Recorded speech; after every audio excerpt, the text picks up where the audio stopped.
শরীয়তপুরের জাজিরায় মসজিদ কমিটি নিয়ে দ্বন্দ্বের জের ধরে বিএনপি নেতা কবির সর্দার হত্যা মামলার আসামি আলমাজ সর্দারের বস্তাবন্দি মরদেহ উদ্ধার করেছে পুলিশ। দর্শক, এই বিষয়ে একটু জেনে নিতে চাই, সহকর্মী এস.এম. শাকিল যুক্ত হচ্ছেন এখন। শাকিল, মরদেহ উদ্ধারের বিষয়ে পুলিশ সবশেষ কি জানালো? জড়িত কাউকে কি চিহ্নিত করা গেছে?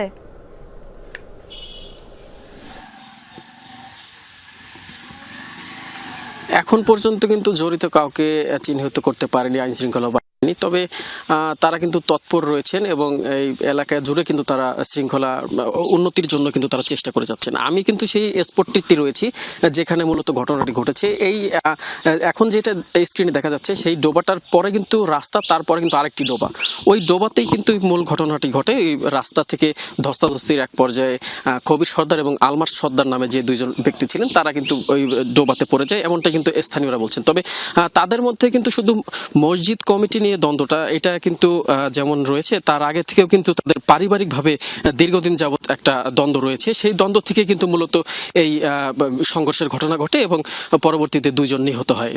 যেদিন মঙ্গলবার দিন যে কবির সর্দার মারা গিয়েছে সেদিনই কিন্তু আলমাস সর্দার নিহত হয়েছে, এমন কিন্তু এখানকার যারা স্থানীয় রয়েছেন তারা কিন্তু সেটা বলছেন। তবে ওইখানে যে ডোবাটা রয়েছে, গতকাল সকাল থেকে কিন্তু সেই ডোবা থেকে একটি লাশ উদ্ধার হয়েছে এমন কিন্তু গুজব সারাদিনই চলছিল এবং সর্বশেষ রাতে কিন্তু সেই ডোবা থেকে যেই উত্তোলন করা যে লাশটি উত্তোলন করা হয়েছিল সেই লাশটি কিন্তু এই প্লেসে কিন্তু আমাদের পুলিশ যারা রয়েছেন তারা কিন্তু এখান থেকে উদ্ধার করেছে। তবে এখনো কিন্তু এলাকায় থমথমে অবস্থা বিরাজ করছে এবং দুই পরিবারের পুরুষ শূন্য এলাকায় বলা চলে।